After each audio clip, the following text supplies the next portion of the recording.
तो SSC GD 2025 के exam को पूरी तरीके से क्रैक करने के लिए क्या आप तैयार हैं? अगर आप तैयार हैं तो ये मॉडल पेपर साथियों एक बार जरूर लगाइएगा। मैं कहूंगा कि यहाँ से आपको बहुत सारे सवाल आपके रियल एग्जाम में साथियों देखने को मिलेंगे। तो साथियों जैसे आपके एग्जाम में 20 सवाल हिंदी के आते हैं, सेम वैसे ही लिए हैं। उसके बाद साथियों जीएस के एकदम टॉप लेवल के 20 क्वेश्चन होंगे और उसके बाद रीजनिंग के टॉप क्वेश्चन होंगे और साथियों मैथ के कुछ इंपॉर्टेंट कॉन्सेप्ट मैंने यहाँ पर लिए हैं।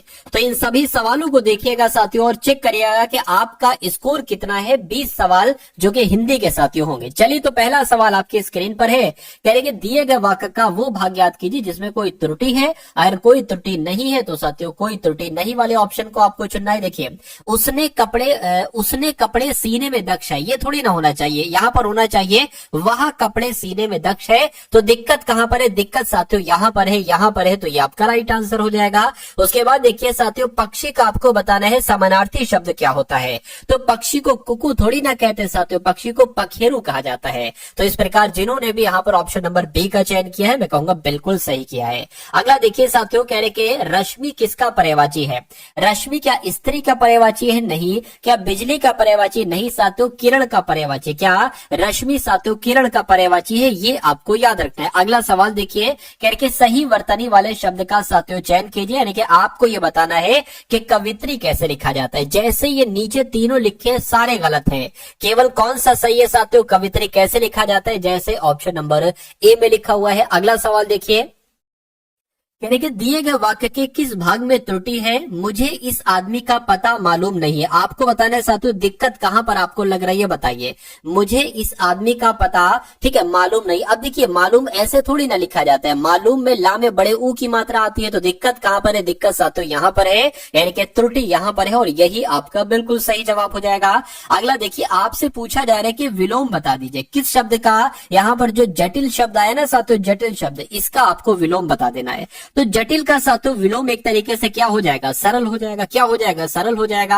अगर सरल का विलोम आपसे पूछ ले साथियों तो आपको जटिल बता देना है। उसके बाद देखिए अगला सवाल है, कह रहे कि कम बोलने वाले को क्या कहा जाता है, बताइए। तो कम बोलने वाले को मितभाषी, वाचाल, गंभीर या मृदुभाषी क्या कहा जाता है साथियों? मितभाषी कहा जाता है। ये आपको याद रखना है। राइट आंसर आपका ऑप्शन नंबर ए के साथ जाएगा। अगला सवाल देखिए कह रहे कि सही वर्तनी वाले शब्द का चयन करिए, यानी कि आपको ये बताना है कि स्वादिष्ट साथियों कैसे लिखा जाता है। तो स्वादिष्ट की अगर बात करते हैं तो स्वादिष्ट की अगर बात करें तो कुछ ऐसे लिखा जाता है। और ऐसे कहां पर लिखा हुआ है? ऐसे ऑप्शन गागर में सागर भरना। तो गागर में सागर भरने का मतलब क्या होता है? थोड़े पैसों से बहुत कुछ खरीद लेना, या छोटे बर्तन में ज्यादा चीज रखना, या थोड़ी जगह में बहुत सामान जमाना, या थोड़े में बहुत कुछ कहना। तो इस सवाल का साथियों सबसे सटीक जवाब जो होगा वो थोड़े में बहुत कुछ कहना। इसका मतलब हो जाएगा साथियों क्या? गागर में सागर भरना, यानी कि थोड़े में बहुत कुछ कहना। ये आपका राइट आंसर होगा। जिसकी आशा की गई हो उसको क्या कहा जाता है? तो उसको साथियों आशातीत कहा जाता है। क्या? उसको आशातीत कहा जाता है। उसके बाद देखिए सैनिक आतंकवादी के पैरों में पाजेब डालकर ले गए, या बेड़ियां डालकर ले गए, या घुंघरू, या साथियों हथकड़ियां। तो यहाँ पर सबसे जो सटीक शब्द है वो कौन सा आ जाएगा? बेड़ियां आ जाएगा, यानी कि सैनिक आतंकवादी के पैरों में बेड़ियां डालकर ले गए। अगला सवाल देखिए कहा जा रहा है कि रेखांकित खंड है। रेखांकित खंड की अगर बात करें ये आपका रेखांकित खंड हो जाएगा। कहने के रविंद्रनाथ जी ने भारत के एक प्रसिद्ध कवि थे। दिक्कत कहां पर? देखिए आपको बताने कि इसकी जगह पर क्या ऑप्शन नंबर ए वाला है, यानी कि रविंद्रनाथ जी से भारत के एक प्रसिद्ध कवि थे, नहीं जमा। रविंद्रनाथ जी को भारत के एक प्रसिद्ध कवि थे, नहीं साथियों। रविंद्रनाथ जी भारत के एक प्रसिद्ध कवि थे, ये आपका बिल्कुल सही हो जाएगा, यानी कि ने नहीं आना चाहिए, सिर्फ रविंद्रनाथ जी आना चाहिए। तो कुल मिला के आपका राइट आंसर अगर है ऑप्शन नंबर सी के साथ तो मैं कहूंगा आंसर आपका बिल्कुल करेक्ट है। अगला देखिए आपसे पूछा जा रहा है साथियों यहाँ पर कह रहे कि सामान्य का विलोम क्या होगा? तो अवशिष्ट तो नहीं होगा, लेकिन सामान्य का विलोम साथियों विशिष्ट होगा। क्या होगा? विशिष्ट होगा। उसके बाद देखिए यहाँ पर अगर बात करते हैं साथियों, दिए गए रेखांकित अंश को प्रतिस्थापित करने के लिए सर्वाधिक उपयुक्त विकल्प का चयन करिए। क्या आपसे साथियों यहाँ पर कहा जा रहा है, कह रहे कि गोलियों की बाढ़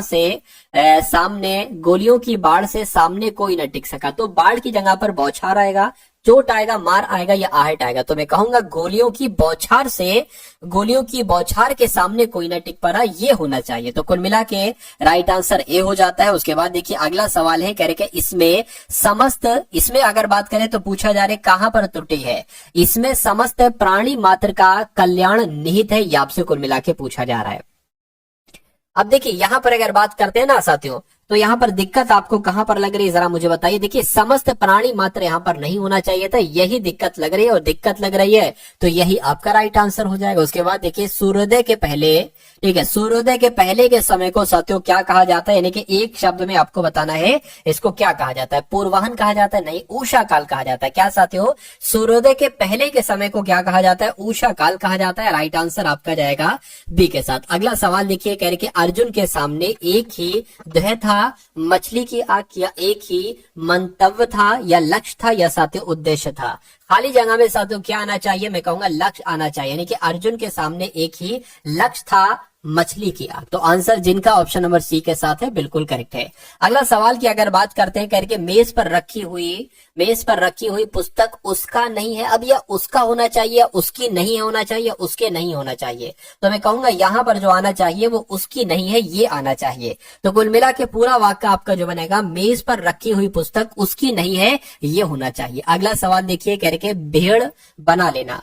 तो भेड़ बना लेने का मतलब होता है क्या साथियों, वश में कर लेना, दीवार में चुनना, घोर विपत्ति आना, या मन में जंघा बना लेना। तो मैं कहूंगा साथियों वश में कर लेना, यानी कि भेड़ बना लेना, यानी कि वश में कर लेना। उसके बाद देखिए उसके पैर में लग गई। अब क्या लग गई साथियों, घुन लग गई, नहीं, ठोकर लग गई, कांटा लग गई, तो कांटा लग गया होना चाहिए। टक्कर लग गई, देखिए अब सबसे सटीक जवाब की अगर बात करें तो ठोकर लग गई, ये सबसे सटीक जवाब लग रहा है, टक्कर से भी ज्यादा। तो कुल मिला के साथियों आपका राइट आंसर अगर है ऑप्शन नंबर बी के साथ, तो मैं कहूंगा आपका आंसर यहाँ पर बिल्कुल सही हो जाता। भाई बहुत बढ़िया, वेरी गुड क्लास। साथियों वीडियो को अगर आपने लाइक नहीं किया तो वीडियो को लाइक कर दीजिएगा।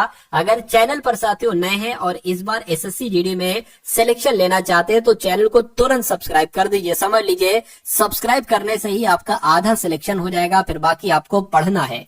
और अगर सब्सक्राइब कर लेते हैं और नोटिफिकेशन बेल को दबाकर ऑल पर क्लिक कर लेते हैं तो सारे वीडियोस के नोटिफिकेशन आपके पास आ जाएंगे, ठीक है ना। चलिए तो 20 सवाल हो गए, बताइएगा इसमें से कितना स्कोर आपका रहा। और अब साथियों जीएस के हम लोग देखेंगे पूरे 20 सवाल, और इसमें से 11 से 12 का कोशिश करेगा कि स्कोर आपका रहे। देखिए भाई, कह रहे प्राग ऐतिहासिक काल के पहले युग को क्या कहा जाता है, तो इसको साथियों पूरा पाषाण युग कहा जाता है। प्राग ऐतिहासिक काल के पहले युग को पूरा पाषाण काल युग कहा जाता है, पूरा पाषाण युग कहा जाता है। उसके बाद देखिए कौन सा एक नव पाषाण सांस्कृतिक स्थल नहीं है, तो इनमें से कौन कौन से नव पाषाण सांस्कृतिक स्थल है, कोल्डी हवा है, मेहरगढ़ है, बुर्जहुम, लेकिन कंतासी नहीं है। अब नहीं है तो ये आपका राइट आंसर हो जाएगा। अगला सवाल देखिए, कह के संविधान सभा की जो मसौदा समिति थी इसके अध्यक्ष साथियों कौन थे, तो इसके अध्यक्ष की अगर बात करें डॉक्टर भीमराव अंबेडकर संविधान सभा की मसौदा समिति के अध्यक्ष थे, ये आपको साथियों याद रखना है। उसके बाद देख लीजिए, कह के 1950 में भारतीय संविधान द्वारा देश को शासित करने वाले मौलिक दस्तावेज के रूप में किस अधिनियम को प्रतिस्थापित किया गया था, तो साथियों किस अधिनियम को प्रतिस्थापित किया गया था, भारत सरकार अधिनियम 1935 को प्रतिस्थापित किया गया था। ये आपको साथियों याद रखना है। आंसर आपका किस ऑप्शन के साथ जाएगा, ऑप्शन नंबर बी के साथ जाएगा। उसके बाद देखिए निर्वाचक सभा पहली बार कब मिली, तो यहाँ पर अगर साथियों हम लोग बात करते हैं निर्वाचक सभा पहली बार 1946 में मिली, यानी कि आंसर आपका ऑप्शन नंबर डी के साथ जाएगा। ये आप लोग को याद रखना है। अगला देखिए, करके सच्चिदानंद सिन्हा के स्थान पर भारत की संविधान सभा के अध्यक्ष कौन थे, बताइए। तो साथियों कौन थे उनकी जगह पर, मैं कहूंगा डॉक्टर राजेंद्र प्रसाद थे। ये तो साथियों एक तरीके से अस्थाई अध्यक्ष थे। क्या अस्थाई अध्यक्ष थे? इनके बाद साथियों डॉक्टर राजेंद्र प्रसाद ही अध्यक्ष के पद पर बैठे थे। निम्नलिखित में से क्या भारत के संविधान की विशेषता नहीं है, तो इनमें से भारत के संविधान की विशेषता के बारे में आपसे पूछा जा रहा है। देखिए संघीयता ये भारत के संविधान की विशेषता है, मूलभूत अधिकार भी है, सत्ता का विभाजन भी है, एकात्मक प्रणाली साथियों नहीं है। अब नहीं है ये विशेषता के रूप में नहीं है, तो यही आपका राइट आंसर है। अगला देखिए, कहा जा रहा है साथियों कि एकल नागरिकता की अवधारणा को निम्नलिखित में से किस राष्ट्र के संविधान के आधार पर अपनाया गया है, तो यहाँ पर अगर बात करते हैं साथियों यूनाइटेड किंगडम आपका आंसर हो जाएगा। यानी कि जो एकल नागरिकता की अवधारणा है ये किस देश के संविधान से ली गई है, तो यूनाइटेड किंगडम देश के संविधान से ली गई है। अगला देखिए, भारतीय संविधान का जो नागरिकत्व पर आधार किस देश के संविधान से ली गई है, फटाफट आप लोग बता दीजिए। तो यहाँ पर अगर बात करें साथियों यूके से ली गई है, ठीक है ना। कहां से? यूके से ली गई है, ये भी आपको याद रखना है। उसके बाद देखिए क्या कहा जा रहा है, संवैधानिक शक्तियों का वितरण केंद्र और राज्य दोनों के बीच किया गया। क्या साथियों? पूछा जा रहा है कि संवैधानिक शक्तियों का वितरण केंद्र और राज्य दोनों के बीच किया गया है। अगर बात करते साथियों ये किस देश के संविधान से, तो अगर बात करें संवैधानिक यानी कि किस देश में संवैधानिक शक्तियों का वितरण केंद्र और राज्य दोनों के बीच है, तो ये अपने भारत में। कहां पर? अपने भारत में है। राइट आंसर आपका जाएगा ऑप्शन नंबर डी के साथ। उसके बाद देखिए भारतीय संविधान में जो मौलिक अधिकार है, मौलिक अधिकारों की अवधारणा। अब आपको बताने साथियों जो मौलिक अधिकार है ना, ये कहां से, और सबसे ज्यादा यही पूछा जाता है कि मूल अधिकार कौन से देश के संविधान से लिए गए हैं, तो आप लोग ध्यान रखेंगे अमेरिका के संविधान से मौलिक अधिकार लिए गए हैं। आंसर आपका ऑप्शन नंबर बी हो जाएगा। उसके बाद देखिए भारतीय संविधान के किस अनुच्छेद में शोषण के विरुद्ध मौलिक अधिकार का प्रावधान है, तो किसकी बात चल रही है, कौन से अनुच्छेद की बात चल रही है? मैं कहूंगा अनुच्छेद 23 जो 24 है ना साथियों, ये शोषण के विरुद्ध मौलिक अधिकार का प्रावधान करता है। या आप लोगों को मालूम होना चाहिए। राइट है। कह रहे कि कौन सा पुल असम के डिब्रूगढ़ को अरुणाचल प्रदेश के पासी घाट से जोड़ता है, तो किसकी बात चल रही है साथियों, कौन सा पुल? मैं कहूंगा बोगीबिल पुल। क्या बोगीबिल पुल जो है ना, ये असम के डिब्रूगढ़ को अरुणाचल प्रदेश के पासी घाट से जोड़ता है। आंसर आपका ऑप्शन नंबर सी के साथ जाएगा। उसके बाद देखिए लक्षद्वीप द्वीप समूह स्थित है, तो साथियों लक्षद्वीप द्वीप समूह कहां पर स्थित है? ये अरब सागर में स्थित है। कहां पर साथियों? ये अरब सागर में स्थित है। ये भी आप लोगों को याद रखना है। उसके बाद देखिए कह रहे कि फ्लोटिंग फुमदीस भारत के किस राज्य में है? क्या साथियों किस राज्य में है? ये आपसे यहाँ पर कुल मिला के पूछा जा रहा है, तो आप लोगों को भी यहाँ पर याद रखना है कि ये कहां पर है। बताइए ये कहां पर है साथियों? मणिपुर में। क्या जो आपका फ्लोटिंग फुमदीस है ना, ये भारत के किस राज्य में पाए जाते हैं? ये मणिपुर में पाए जाते हैं। राइट आंसर आपका ऑप्शन नंबर डी हो जाएगा। उसके बाद देखिए अगला सवाल है, पूछा जा रहा है कि इनमें से कौन लक्षद्वीप द्वीप समूह का दक्षिणतम भाग है, तो किसकी बात चल रही है साथियों? मिनिकाय की बात चल रही है। यानी कि मिनिकाय जो है ना, मिनिकाय ये लक्षद्वीप द्वीप समूह का दक्षिणतम भाग है। राइट आंसर आपका ऑप्शन नंबर बी हो जाएगा। अगला सवाल देखिए पूछा जा रहा है कि प्रकाश वर्ष निम्नलिखित में से किससे संबंधित है? बताइए। तो प्रकाश वर्ष की अगर बात करते हैं साथियों, तो ये किससे संबंधित है? ये दूरी से संबंधित है, क्योंकि दूरी नापता है ये प्रकाश वर्ष। अगला देखिए पूछा जा रहा है कि निम्नलिखित में से किस मात्रा के लिए इकाई मीटर प्रति सेकंड स्क्वायर का उपयोग किया जाता है? तो मीटर प्रति सेकंड स्क्वायर ये लिखा हुआ है, तो किस मात्रा के लिए साथियों मीटर प्रति सेकंड स्क्वायर का उपयोग किया जाता है? मैं कहूंगा त्वरण को मापने के लिए। राइट आंसर आपका ऑप्शन नंबर डी हो जाता है। ठीक है ना। अगला सवाल देखिए कह रहे कि जब बल दो सतहों के बीच सापेक्ष गति का प्रतिरोध करता है तो इसे क्या कहा जाता है? देखिए इसे क्या कहा जाता है? इसे घर्षण कहा जाता है। क्या? जब बल दो सतहों के बीच सापेक्ष गति का प्रतिरोध करता है तो इसे साथियों घर्षण कहा जाता है। ये आप सभी लोगों को यहाँ पर मालूम होना चाहिए भाई। बहुत बढ़िया, वेरी गुड क्लास। तो आपने साथियों यहाँ पर हिंदी देखी, जीएस देखिए। अब आप लोग टॉप क्वेश्चंस देखेंगे रीजनिंग के। तो रीजनिंग के वो क्वेश्चंस हैं साथियों जो एसएससी जीडी में आपसे पूछे जा चुके हैं। तो बहुत अच्छे तरीके से साथियों इन सभी सवालों को आप लोग यहाँ पर देखिएगा। तो कुल मिला के 192 179 है, फिर बीच में आपको बताने के कौन सा नंबर है, और उसके बाद 120 है, फिर 91 आ गया, और फिर 60 आ गया। ये कैसा साथियों रूल है? यहाँ पर कैसे क्या हो रहा है देखिए। अगर मैं थोड़ा सा साथियों यहाँ पर आपको समझाने की कोशिश करूं तो 192 से 179 हुआ है, कितना साथियों घटा है? यहाँ पर 3 आ जाएगा और 4 आ जाएगा, 4 नहीं आएगा, 1 आ जाएगा। ठीक है ना, कितना आ जाएगा साथियों? यानी कि 13 एक तरीके से घटाया गया है। ठीक है, 192 में 13 घटाया गया है, 179 से 162 हुआ है, तो कितना घटा है साथियों? 7 और 1 यहाँ पर घटा, यानी कि 17 घटा है। तो अब यहाँ पर कितना घटेगा, फिर यहाँ पर कितना घटेगा? अच्छा यहाँ पर कितना घटा है एक बार बताए। यानी कि 120 में से 91 हुआ है, तो यहाँ पर कितना घटा है साथियों? 29 घटा है, और यहाँ पर कितना घटा है साथियों? 31 घटा है। ठीक है ना। तो ये क्रम थोड़ा सा आपको यहाँ पर पहचानना होगा। ठीक है, चलिए। तो 13 है, 17 है, अगर यहाँ पर हम 19 लिख दें, अगर यहाँ पर साथियों हम 23 लिख दें, तो आपको कुछ याद आ रहा है? आपको साथियों अभाज्य संख्याएं नहीं याद आ रही हैं कि ये तो बिल्कुल यहाँ की भी, ये भी अभाज्य संख्या, ये भी अभाज्य संख्या है। तो यहाँ पर भी 17 के बाद अगली अभाज्य संख्या कौन सी होती है? 18 नहीं 19 होती है। 19 के बाद 20 नहीं, 21 नहीं, 22 नहीं, 23 होती है। ऐसे करके चल रहा है। तो 162 में जब आप साथियों क्या प्लस करेंगे? माइनस करेंगे 19 को, जब आप साथियों माइनस करेंगे 162 में तो कितना आएगा देख लीजिए। 12 में से यहाँ पर 9 जाएगा तो 3 बचेगा, ये 15 हो जाएगा, 14 यानी कि 143 यहाँ पर आ जाएगा। तो 143 कौन से ऑप्शन में है? मैं कहूंगा ऑप्शन नंबर ए वाले में है। तो जिनका आंसर यहाँ पर है ऑप्शन नंबर ए के साथ, तो बिल्कुल करेक्ट हो जाएगा। अगला सवाल देखिए। अब देखिए, एक तो ऐसा आपसे सवाल पूछा जाता है और एक सेम टू सेम ऐसा सवाल पूछा जाता है। आपको दे दिए जाते हैं 4 ऑप्शन दे दिए जाते हैं और आपसे कहा जाता है कि इसमें से सबसे असंगत बताइए, सबसे असंगत कौन सा है। और एक रूल मैं आपको बता रहा हूं साथियों, एक रूल जो कि हर बार आता है, वो आता है साथियों कॉन्सोनेंट और वॉवेल वाला। क्या साथियों? कॉन्सोनेंट और वॉवेल वाला वो रूल आता है। यानी कि अब देखिए, इसमें ई आई यू है, इसमें ओ ई यू, देखते ही समझ गए इन तीनों में वॉवेल वॉवेल वॉवेल, लेकिन इसमें कोई वॉवेल नहीं, इसमें सारे के सारे साथियों कॉन्सोनेंट हैं। तो कुल मिला के अगर बात करते हैं, मैं कहूंगा ये बिल्कुल सेम है, लेकिन इसमें अलग लॉजिक लगा हुआ है, अलग लॉजिक लगा हुआ है। तो यही आपका क्या होगा? यही आपका बिल्कुल सही जवाब हो जाएगा।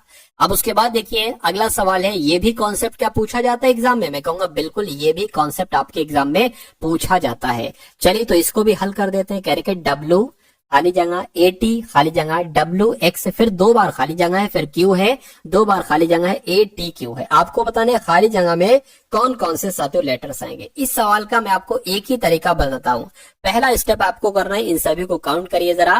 कह रहे कि 1 2 3 4 5 6 7 8 9 10 11 12 13 14 15, यानी कि 15 आ रहा है। इसका मतलब साथियों ये है कि या तो 5 का हो सकता हो पेयर बन रहा हो, या 3 का बन रहा हो। 5 का एक बार बनाकर आप लोग यहाँ पर देख लीजिए। 5 की अगर बात करें तो 1 2 3 4 5 ये अलग हो गया, 1 2 3 4 5 ये अलग हो गया, 1 2 3 4 5। अब देखिए अंत में क्या आ रहा है साथियों? अंत में एटी क्यू आ रहा है, अंत में एटी क्यू। या आप एक काम करिए, क्यू यहां पर आया, क्यू यहां पर आया, तो यहां पर भी साथ, सॉरी डब्ल्यू यहां पर आया, डब्ल्यू यहां पर आया, तो डब्ल्यू साथियों यहां पर भी आ जाएगा, ठीक है ना। उसके बाद देखिए, अब क्यू यहां पर आया, क्यू यहां पर आया, तो क्यू यहां पर आ जाएगा, क्यू आपका हो गया। अच्छा एटी क्यू हो गया, तो यहां पर साथियों ए और टी और क्यू आ गया, तो यहां पर एटी क्यू ऑलरेडी लिखा हुआ है। दूसरे वाले में एक्स आएगा, तो यहां पर भी साथियों एक्स हो जाएगा। पूरा हमको मिल गया। देखिए W x eighty Q, W x eighty Q, तो डब्ल्यू एक्स एटी क्यू हो गया। अब आप देख लीजिए, आपने अपने पेन से क्या क्या लिखा है? आपने एक्स लिखा है, क्यू लिखा है, आपने ए और आपने टी लिखा है, आपने डब्ल्यू लिखा है और आपने एक्स लिखा हुआ है। तो अगला काम, आखिरी काम आपको ये करना है कि देख लेना है कि ये कौन से ऑप्शन में, क्या ऑप्शन नंबर ए वाले में, बी वाले में, सी वाले में, डी वाले में है। मैं कहूंगा x Q A T W, तो ऑप्शन नंबर ए में मुझे नजर आ रहा है। तो ऑप्शन नंबर ए में नजर आ रहा है साथियों, तो यही आपका क्या होगा? यही आपका बिल्कुल सही जवाब हो जाता है। भाई बहुत बढ़िया, वेरी गुड क्लास। चलिए साथियों, अब उसके बाद देखते हैं नेक्स्ट नंबर का सवाल है आपकी स्क्रीन पर। कहा जा रहा है कि एक निश्चित कोड भाषा में KAPIL को क्या लिखा जाता है? कि NDRKN लिखा जाता है, ठीक है। कह रहे कि SAROJ को क्या लिखा जाता है? VDTQL लिखा जाता है, ठीक है, ये भी ठीक है, ठीक है ना। उसके बाद अगर यहाँ पर हम लोग बात करते हैं क्या कि आपको बताना है POOJA को साथियों क्या लिखा जाएगा, ये आपको बताना है। देखिए अगर हम बात करें साथियों, के किस पर होता है? के 11 पर होता है, ए 1 पर होता है, पी 16 पर होता है, आई 9 पर होता है, एल 12 पर होता है। इसकी अगर बात करें, एन 14 पर होता है, डी 4 पर होता है, आर 18 पर होता है, के 11 पर होता है, एन 14 पर होता है। देखिए जरा, यानी कि 11 से 14 हुआ है 3 बड़ा है, 1 से 4 हुआ है 3 बड़ा है, 16 से 18 हुआ है 2 बड़ा है। अच्छा मतलब शुरू में 3 बड़ा है 2 बार, फिर कितना बड़ा है? 9 से 11 हुआ 2 बड़ा है, फिर साथियों 2 बड़ा। और इसमें भी वही रूल लग जाए। देखिए जरा साथियों, एस से वी हुआ है यानी कि 3 बड़ा है, ए से वी हुआ है 3 बड़ा है, ए से डी हुआ है 3 बड़ा है, और फिर उसके बाद 2 बढ़ रहा है। तो साथियों देखिए, ये आता है 16 पर, पी 16 पर आता है, यानी कि 19 पर क्या आ जाएगा साथियों? एस आ जाएगा, बिल्कुल ठीक है। अब इसमें अगर 3 बढ़ाओगे तो आर आ जाएगा। अब इसमें 2 बढ़ाना है, यानी कि क्यू आएगा, ठीक है ना, क्यू आएगा, और उसके बाद एल आ जाएगा, और उसके बाद साथियों क्या आ जाएगा? उसके बाद आपका सी आ जाएगा। अगला काम और अंतिम काम आपको करना है कि ये कौन से ऑप्शन में लिखा हुआ है कि SRQLC। मैं कहूंगा ऐसा तो बिल्कुल ऑप्शन नंबर सी में लिखा हुआ है, तो ये क्या होगा? ये आपका बिल्कुल सही जवाब होगा। चलिए अगला सवाल आपकी स्क्रीन पर साथियों देखिए, जैसे क्वेश्चंस आपके एग्जाम में कराए जाते हैं, जो क्योंकि मैंने प्रीवियस ईयर क्वेश्चन पेपर का अध्ययन किया है, जितना मेरा मानना है कि शायद ही किसी टीचर ने किया हो। टीचर लोग क्या करते हैं कि भाई जैसे क्वेश्चंस आ रहे हैं वैसे वो करवा देते हैं, लेकिन ये समझ लीजिए, और ये क्वेश्चन भी प्रीवियस ईयर क्वेश्चन के उठाए हुए हैं, ठीक है। पिछली परीक्षाओं जो आपके एसएससी जीडी हो चुकी है ना, उसके ही साथियों ये क्वेश्चंस है। तो इसी टाइप के क्वेश्चंस आपसे पूछे जाएंगे और इसके बहुत ज्यादा संभावना है कि डिक्टो क्वेश्चंस उठा दे, क्योंकि ये समझ लीजिए एसएससी जो है ना, एसएससी जिस कंपनी को सिलेक्ट करती है वो बार बार नए क्वेश्चन थोड़ी ना बनाती है। हजारों सैकड़ों लाखों क्वेश्चन बन चुके हैं ऑलरेडी, उसमें से क्वेश्चन आते वो उठा लेती है, जरा बराबर वो चेंज कर लेती है। चलिए, तो इस सवाल को साथियों हम लोग देख लेते हैं। क्या कहा जा रहा है कि 6 मित्र हैं, ठीक है। 6 मित्र हैं, अजय है, नीतू है, सीमा है, कविता है, मनोज है और विजय है। एक वृत्ताकार मेज के परिता बैठे, ठीक है। उनकी पीठ मेज के केंद्र की ओर है। अच्छा, इनका कहने का मतलब साथियों ये है कि कितने लोग बैठे हैं। तो सबसे पहले आप देख लीजिए कितने लोग बैठे हैं। कहा गया है यहाँ पर 6 मित्र हैं, तो 1 हो गया, 2 3 4 5 और 1 6। सबका मुंह पता किस तरफ है? इस सबका मुंह बाहर की तरफ है। सबका मुंह किस तरफ है साथियों? सबका मुंह यहाँ पर बाहर की तरफ है, ये बताया गया है, ठीक है। तो कहा गया है साथियों के मनोज, अच्छा ये मनोज हो गया, मनोज सीमा और नीतू के बीच में बैठा है। मनोज जो है ना, ये सीमा और नीतू के बीच में बैठा है। अजय सीमा के बाईं और ठीक बगल में बैठा है। तो सबसे पहले इसको कर लो, सीमा के बाईं और बगल में कौन बैठा है? मान लीजिए सीमा कहाँ बैठा ले, सीमा यहाँ बैठा देते हैं। तो क्या कहा जा रहा है कि सीमा के बाईं ओर, अब ध्यान रखिएगा इनका ये सीधा हाथ हो जाएगा, ये उल्टा हो जाएगा, यानी कि ये बायां इधर को होगा। तो सीमा के बाईं ओर ठीक बगल में कौन बैठा है? अजय बैठा है, यानी कि साथियों अजय यहाँ पर बैठ जाएंगे, अजय यहाँ पर बैठ जाएंगे। उसके बाद कहा जा रहा है कि अजय जो है ना, अजय ये सीमा के बाईं, अच्छा ये तो हो चुका है। क्या कहा? अच्छा अब इसको पढ़ लीजिए, कहने के मनोज सीमा और नीतू के बीच में बैठा है, यानी कि मनोज जो है ना, मनोज ये सीमा और नीतू के, यानी कि नीतू यहाँ पर आ जाएंगी, ठीक है। मनोज जो है ना सीमा और नीतू के बीच में बैठा है, तो मनोज साथियों जाहिर सी बात है यहाँ पर आ जाएगी। ये बात क्लियर है। यानी कि कविता नीतू का पड़ोसी नहीं है। कविता जो यहाँ पर नहीं बैठेंगी, कविता साथियों यहाँ पर बैठेंगे, कविता यहाँ पर बैठेंगी। तो अब बचा कौन? यहाँ पर अगर बात करें कौन बचा साथियों? विजय बचा है। तो विजय बचा है, विजय आपका यहाँ पर आ जाएगा। अब एक बार देख लीजिए सवाल में आपसे क्या पूछा जा रहा है। तो सीमा के दाईं ओर तीसरे स्थान पर कौन है साथियों? सीमा के दाईं ओर तीसरे स्थान पर 1 2 3 कौन है साथियों? विजय है। तो विजय क्या होगा? विजय आपका बिल्कुल सही जवाब हो जाएगा, ठीक है ना। काबुल का अफगानिस्तान से वही संबंध है जो कैनबरा का किस्सा है। तो यहाँ पर अगर बात करें साथियों, आपको ये बात मालूम होना चाहिए कि अफगानिस्तान की राजधानी क्या है? तो काबुल है। तो उसी प्रकार कैनबरा किसकी राजधानी है साथियों? कैनबरा की अगर बात करें तो ऑस्ट्रेलिया की राजधानी है। तो इस प्रकार आपका जवाब अगर है ऑप्शन नंबर बी, तो बिल्कुल करेक्ट है। अब उसके बाद देखिए साथियों, नेक्स्ट नंबर का सवाल है आपकी स्क्रीन पर। इस सवाल को मैं थोड़ा छोटा कर देता हूं पहले, ठीक है साथियों। चलिए, तो क्या क्या कहा जा रहा है साथियों, पूरी डिटेल को एक बार पढ़िए और फिर बहुत अच्छे तरीके से इस सवाल के हम लोग जवाब की तरफ बढ़ेंगे, ठीक है ना। कहने के एक परिवार में 7 सदस्य हैं, STUVWXY है। कहने के 5 सदस्य अलग अलग व्यवसायों में, अर्थात शिक्षक है, मतलब कोई शिक्षक है इसमें से, कोई चिकित्सक है, कोई नर्स है, कोई इंजीनियर है, कोई वैज्ञानिक है। सवाल बहुत आसान है, कुछ नहीं इस सवाल में। कहने के परिवार में 2 विवाहित जोड़े, यानी कि 2 विवाहित जोड़े हैं, यानी कि 4 लोग हैं जो शादीशुदा हैं। कहने के इस चिकित्सक है जिसका विवाह वाई से हुआ है। तो पहला पॉइंट यहां पर आपको साथियों मिल चुका है। क्या कहा जा रहा है साथियों? कहा जा रहा है, अगर बात करते हैं इस की, अगर बात करें तो इस का विवाह किसके साथ हुआ है? वाई के साथ हुआ है। इस क्या है? इस चिकित्सक है। तो साथियों ये चिकित्सक हो गया और इस चिकित्सक है जिसका, अच्छा अंत में देखिए पूछा क्या जा रहा है, यानी कि डब्लू की पत्नी क्या है? तो ये चिकित्सक मेरे ख्याल से लिखना हमें जरूरी नहीं है। ये चिकित्सक जो है कोई डॉक्टर है तो लिखना मेरे हिसाब से जरूरी नहीं है। तो इसको सिर्फ कंफ्यूज करने के लिए ये चीज एक्स्ट्रा बढ़ाई गई। देखिए इस चिकित्सक है जिसका विवाह वाई से हुआ है, ठीक है, ये दोनों पति पत्नी है। उसके बाद कहने के इस चिकित्सक है जिसका विवाह वाई से हुआ है, कहने के जो शिक्षक है ये शिक्षक है। कहने के डब्लू वैज्ञानिक है जो वाई का ससुर है। अब देखिए वाई का ससुर है, क्या वाई का ससुर है? ठीक है, वाई का ससुर है कौन? डब्लू, यानी कि डब्लू कौन होगा साथियों? डब्लू की अगर बात करें तो ये इसका पिता होगा। अरे भाई ये पति है, ये पत्नी है, इतना मान लीजिए आप, ठीक है। यानी कि जो वाई का ससुर है, वाई का ससुर हो गया। उसके बाद कहा जा रहा है वी और यू एस के बच्चे हैं। वी और यू, यानी कि वी और यू जो है ना ये एस के बच्चे हैं, तो एस के बच्चे हो गए, यानी कि एस और वाई के बच्चे हैं वी और एस, ठीक है। यानी कि जो क्रमशः 6 में और 6 में और 8th में पढ़ते हैं, ठीक है। यानी कि टी की माँ एक्स है। टी की माँ कौन है साथियों? एक्स है और एस टी का भाई है। अच्छा देखिए एस का भाई यानी कि टी जो है ना, टी का भाई कौन हो जाएगा? एस हो जाएगा। तो ये पति हो जाएगी, ये पत्नी हो जाएगी। ये बात पहले क्लियर हमने बता दी थी। चलिए अब यहां से और पक्का हो गया कि भाई हाँ ये पति ही है, ठीक है, अभी तक मैंने लिख दिया इसकी जगह पर प्लस, लेकिन अब ये पक्का हो गया कि टी का भाई ऐसा यानी कि ये पति होगा, ये पत्नी होगी। उसके बाद यहाँ पर कहा गया कि टी की माँ एक्स है, यानी कि टी की माँ कौन हो जाएगी, साथ एक्स हो जाएगी, यानी कि ये दोनों पति पत्नी है।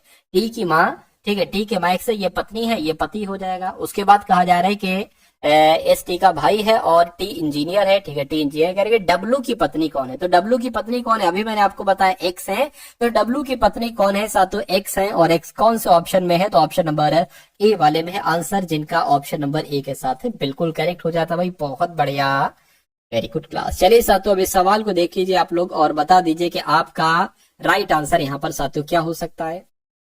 दी गई आकृति के सही दर्पण प्रतिबिंब का चयन करें और जो दर्पण को दी गई आकृति की दाईं ओर रखने पर, देखिए यहाँ पर एक साथियों क्या है, यहाँ पर एक दर्पण है और ये कुछ एन करके और कुछ ई करके बना है। इतना तो साथियों आपको क्लियर दिख रहा है ना, ये कुछ एन और ई करके साथियों बना हुआ है। आपको बताने की ये कैसा दिखेगा दर्पण में, देखिए मैं आपको बता देता हूँ साथियों ये कैसा दिखेगा। ये ई है ना, ये ई कुछ इस टाइप से हो जाएगा, ई इस टाइप से हो जाएगा। और एन की अगर बात करें ना, एन की अगर बात करें तो एन की अगर बात करें, एन साथियों कुछ आपका इस टाइप से हो जाएगा।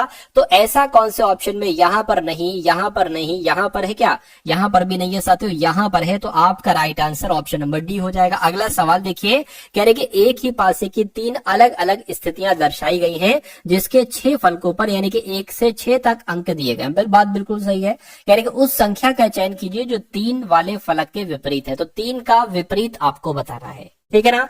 अब देखिए 3 यहां पर लिखा हुआ है, तो 3 का विपरीत 2 नहीं हो सकता, 6 नहीं हो सकता, यानी कि आंसर 2 नहीं हो सकता, 6 नहीं हो सकता। 3 1 यहां पर लिखा है, तो 3 का विपरीत 1 नहीं हो सकता, 4 नहीं हो सकता, तो 1 नहीं हो सकता। अब बचा क्या साथियों, 5 बचा, तो मैं कहूंगा 3 का विपरीत क्या हो जाएगा, 5 हो जाएगा। ये भी एक तरीका होता है इस टाइप के सवालों को करने का और बहुत जल्दी करने का, बहुत जल्दी आपका आंसर आ जाएगा इस मेथड से। चलिए भाई, अब उसके बाद देख लीजिए नेक्स्ट नंबर का सवाल है आपकी स्क्रीन पर। क्या कहा जा रहा है साथियों, थोड़ा ध्यान से आप देखेंगे तो सही उत्तर तक पहुंच जाएंगे।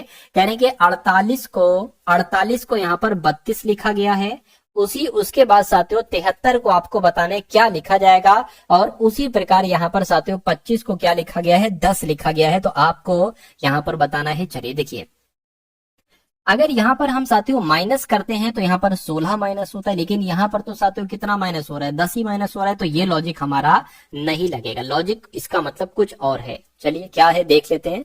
अच्छा एक काम साथियों आप ये करिए, ठीक है, 4 और 8 यहाँ पर लिखा हुआ है, अगर 4 और 8 की गुणा करा दे तो 4 अट्ठे 32 होता है। उसी प्रकार 2 और 5 की गुणा करा दे तो 2 पंजे 10 होता है, यानी कि इन दोनों की भी गुणा होगी, 7 यहाँ कितना हो जाएगा, 21 हो जाएगा। अगर ऑप्शन में 21 है तो लॉजिक हमारा बिल्कुल सही लगा हुआ है, और बिल्कुल साथियों ऑप्शन में 21 है, ऑप्शन नंबर ए वाले में है।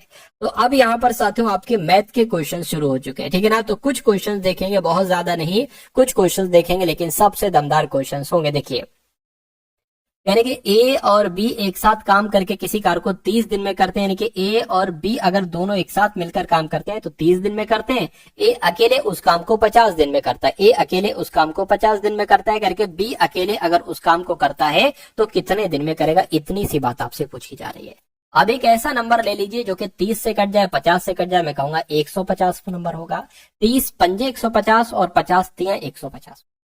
कहने का मतलब यह है कि ए एक दिन में 3 काम करता है और ए और बी दोनों मिलकर एक दिन में 5 काम करते हैं। अब देखिए ए एक दिन में 3 काम करता है, ये दोनों मिलकर कितने काम करता है, 5, तो 3 ए करेगा, सॉरी ए 3 करेगा, बी जाहिर सी बात है 2 करेगा, क्योंकि इन दोनों को ये दोनों मिलकर 5 काम कर रहे हैं। तो कहने की अब देखिए ये पता नंबर पता क्या होता है, ये होता है टोटल काम। ये क्या होता है साथियों, ये टोटल काम होता है। तो अगर टोटल काम 150 है और बी एक दिन में 2 काम कर रहा है, बी एक दिन में 2 काम कर रहा है, तो टोटल ये काम 150 कितने दिन में निपटा देगा, मैं कहूंगा 75 दिन में निपटा देगा। तो 75 दिन में बी अकेले उसी कार्य को पूरा कर लेगा। 75 आपका यहाँ पर सही जवाब हो जाएगा। उसके बाद देखिए साथियों अगले नंबर का सवाल आपकी स्क्रीन पर है। कह रहे के सुमेर ने 800 रुपए प्रति कुर्सी के मूल्य पर 6 कुर्सियां खरीदी और 1200 में एक मेज खरीदी। उसने सभी कुर्सियां और मेज को 7200 रुपए में बेच दिया। उसके लाभ बताइए, उसके लाभ का प्रतिशत क्या होगा। देखिए यहां पर अगर बात करें करके 6 कुर्सियों का, अगर एक कुर्सी 800 रुपए की है तो 6 कुर्सियां कितने रुपए की हो जाएंगी, ठीक है, 6 6 42 6 48 यानी कि 4800 रुपए की वो 6 कुर्सियां हो जाएंगी। उसने 1200 रुपए की एक मेज भी खरीदी है, तो टोटल मिला के ये काम कितने का हो गया चीजें, ये टोटल ये 6000 रुपए की हो गई। यानी कि उसने सभी कुर्सियों और मेज को 7200 में बेचा, यानी कि खरीदा दोनों को 6000 में, बेचा कितने में, 72 में। 7200 में तो कितने का प्रॉफिट हुआ, 1200 का प्रॉफिट हो। तो अगर ये पूछा जाता लाभ कितने का हुआ तो 1200 आप बता देते, लेकिन इस 1200 को प्रतिशत में पूछा, यानी कि लाभ को प्रतिशत में बदलने के लिए आपसे पूछा जा रहा है। तो नीचे क्या आता है, नीचे साथियों हमेशा क्रय मूल आता है। क्रय मूल आपका क्या है, जितने रुपए में आपने खरीदा है, 6000 में खरीदा है, तो साथियों इसको कैलकुलेट कर लो, 0 0 कैंसिल, इस 0 ये 0 कैंसिल, 6 दूना 12 यानी कि 20% साथियों प्रॉफिट होगा। 20% कहां पर है, ऑप्शन नंबर डी वाले में। अगला सवाल देखिए आपकी स्क्रीन पर है, बहुत तेजी के साथ साथियों इन सभी सवालों को आपको देखना और एग्जाम में भी बहुत तेजी के साथ इन सवालों को आपको करना होगा। यानी कि अमित ने विमल को एक अलमारी बेची और 10% का लाभ प्राप्त किया। विमल ने वही अलमारी चेतन को 10% का लाभ पर बेच दी। यदि चेतन ने अलमारी को 14,500 में खरीदा तो अमित के लिए अलमारी का क्रय मूल्य क्या होगा। देखिए अब यहाँ पर अगर मान लीजिए अमित के लिए अलमारी का क्रय मूल्य क्या है साथियों, x है। क्या अमित के लिए अलमारी का क्रय मूल्य x है मान लेते हैं। तो साथियों इसने 10% लाभ पर एक तरीके से क्या किया है साथियों, क्या कहा गया, अमित ने विमल को अलमारी बेची। अमित ने x रुपए में खरीदी थी, विमल को जो अलमारी बेची वो 10% लाभ प्राप्त हुआ, यानी कि इसने 110% में साथियों बेची होगी, 110%। ठीक है ना। अब इसको अगर कट कर दें साथियों तो कितना आपके सामने आ जाएगा, यानी कि 11x/10 इतने रुपए में बेची होगी। और उसके बाद विमल वही अलमारी 10% का लाभ पर बेच रहा है, यानी कि वे फिर 110% पर इसको बेच रहा है। तो इससे ये कैंसिल हो जाएगा, 11 गुणा 11 क्या हो जाएगा, 121, और नीचे क्या आ जाएगा, 100 आ जाएगा। ये बात क्लियर है, बिल्कुल क्लियर है। अब देखिए कह रहे कि यदि चेतन ने अलमारी को 14,520 रुपए में बेचा तो अब इसके बराबर आएगा 14,520, ये आ जाएगा, यानी कि इसकी वैल्यू आ जाएगी 14,500। तो क्या होगा, इन दो जीरो की गुणा इससे हो जाएगा और नीचे क्या आ जाएगा, 121 आ जाएगा। यहां से हमें मिल जाएगा साथियों एक्स का मान मिल जाएगा, और एक्स का मान आखिर है क्या, यही तो साथियों एक तरीके से क्रय मूल्य है। अमित के लिए जो अलमारी का क्रय मूल्य है वो यही एक्स तो है। तो ये इसको कट कर लीजिए, देख लीजिए यहां पर अगर साथियों हम लोग बात करते हैं 11 से कट करें, 11 आ जाएगा, 11 एकम 11 आ जाएगा, 3 जाएगा, ठीक है ना, 3 जाएगा तो 11 3 33 आ गया, 11 दूना 22 आ गया, 0 0 0 आ गया। इसको अगर कट करें साथियों 11 एकम 11, 11 दूना 22 यानी कि 12,000 यहाँ पर आ जाएगा। तो मैं कहूंगा 12,000 अलमारी का क्रय मूल्य होगा, और ये आपका बिल्कुल सही जवाब हो जाएगा। अगला सवाल आपकी स्क्रीन पर देखिए सवाल को साथियों, और मुझे आप लोग बताइए कि सही जवाब आपका क्या होगा। यानी कि 4 मित्र हैं, ठीक है, A B C D किसी व्यवसाय में 3:7:9:13 के अनुपात में पैसे लगाते हैं। यदि C के लाभ का हिस्सा, यानी कि अगर C को प्रॉफिट के तौर पर 8910 रुपए मिले हैं तो यानी कि A और B को कितना लाभ मिलेगा। अब देखिए 4 लोग हैं, जितना रुपए ये निवेश करते हैं, एक लॉजिक में आपको बता रहा हूं, एक रूल में आपको बता रहा हूं, जिस अनुपात में ये पैसा लगाते हैं, जिस अनुपात में ये पैसा निवेश करते हैं, उसी अनुपात में इनको लाभ मिलता है। तो यहाँ पर लाभ हमें नहीं दे रखा है, तो जिस अनुपात में इन्होंने पैसा लगाया है हम उसी को मान लेंगे कि इतने में इनको लाभ हुआ। यानी कि ए ने 3 लगाए तो ए को 3 लाभ हुआ, बी ने 7 लगाया तो बी को 7 लाभ हुआ, सी को लाभ हुआ 9 और डी को लाभ हुआ 13। और यहाँ पर कहा जा रहा है क्या, यानी कि सी का लाभ का हिस्सा 8910 है, जबकि यहाँ पर सी का लाभ 9 दे रखा है, यानी कि 9x बराबर कितना है, 8910 है। तो मैं कहूंगा x का मान निकाल लिए, फिर कोई दिक्कत नहीं है, x का मान निकाल लीजिए साथ, 9 आ जाएगा, 9 नीम 81 आ जाएगा, 9 नीम 81 10, यानी कि x बराबर आपका कितना आ गया, 990 आ गया। अच्छा अब ये क्या है, ये 3x, ये 7x, ये 9x, ये 13x, यही तो है। तो कहने के ए और बी को कितना लाभ प्राप्त हुआ, ए को लाभ प्राप्त हुआ 3 और बी को लाभ प्राप्त हुआ 7, यानी कि 3 + 7 10x हो गया। तो 10x की वैल्यू निकाल लीजिए। अरे भाई x की वैल्यू जब 990 है तो साथियों 10 की गुणा साथियों इससे हो जाएगी, कोई दिक्कत ही नहीं है, ये हो गया, लीजिए ठीक है। तो कितना आ गया आपके सामने साथियों, 9,900 आ गया। तो 9,900 यहाँ पर आपका बिल्कुल सही जवाब हो जाएगा। और जिनका भी आंसर यहाँ पर ऑप्शन नंबर सी के साथ है, मैं कहूंगा आंसर आपका बिल्कुल करेक्ट है। अगला सवाल देखिए, यानी कि 14 मीटर लंबा और 8 मीटर चौड़ा एक आयताकार पार्क है। तो एक आयताकार पार्क है मान लीजिए साथियों क्या, और इसकी अगर बात करें लंबाई कितनी है, लंबाई इसकी 14 मीटर है और चौड़ाई इसकी कितनी है, 8 मीटर चौड़ाई है। यानी कि ये 8 है और ये 14 है। यानी कि इसमें एक 1 मीटर चौड़ा रास्ता निकाला जाता है। देखिए इस तरफ के लिए, मान लीजिए लोगों के पैदल चलने की तरफ के लिए या लोगों को रनिंग करने के लिए एक 1 मीटर चौड़ा रास्ता, आप इसको 1 मीटर, भले ये ज्यादा लग रहा हो, इसको 1 मीटर, यानी कि जो इसकी दूरी है ना, इसकी चौड़ाई ये 1 मीटर है। इसकी चौड़ाई कितनी हो जाएगी? 1 मीटर हो जाएगी। इसकी चौड़ाई कितनी हो जाएगी? 1 मीटर हो जाएगी। इसकी चौड़ाई कितनी हो जाएगी? 1 मीटर हो जाएगी। तो कह रहे कि इस रास्ते का क्षेत्रफल निकालिए। अब देखिए सबसे पहला पॉइंट देखिए, आप सबसे पहले इसका क्षेत्रफल निकालिए। ये जो मैं आपको बता रहा हूँ, ये जो मैंने पहली बाउंड्री बनाई थी, इसका क्षेत्रफल कैसे निकलता है पता? इसका क्षेत्रफल निकलता है लंबाई गुणा चौड़ाई। लंबाई की गुणा चौड़ाई से कर दो। लंबाई थी साथियों 14 और चौड़ाई कितनी थी आपकी? चौड़ाई थी 8। तो साथियों एक तरीके से यहाँ पर बात करें तो 14 गुणा 8 कितना हो जाएगा? 14 अट्ठे 112 हो जाएगा। तो ये छोटे वाले आयत की कितनी निकल गई? 112 निकल गई। अच्छा अब मैं अगर आपसे कहूं बड़े वाले की क्या होगी, क्योंकि साथियों बड़े वाले के क्षेत्रफल में से हमें छोटा वाला क्षेत्रफल घटा देंगे तो हमें ये इस रास्ते का क्षेत्रफल पता चल जाएगा। अब देखिए ये इतनी 14 है, एक इधर जुड़ गए एक इधर जुड़ गए, यानी कि इस पूरे की लंबाई 16 हो जाएगी, जाहिर सी बात है। ये 8 है, एक इधर जुड़ गए एक इधर जुड़ गई, 10 हो जाएगी। तो मैं कहूंगा इसका क्षेत्रफल कितना निकलेगा? 16 गुणा 10 यानी कि 160 निकलेगा। तो इसमें से साथ 112 आप घटा दीजिए, छोटे वाले का क्षेत्रफल घटा दीजिए, कितना बच जाएगा? 8 हो गया।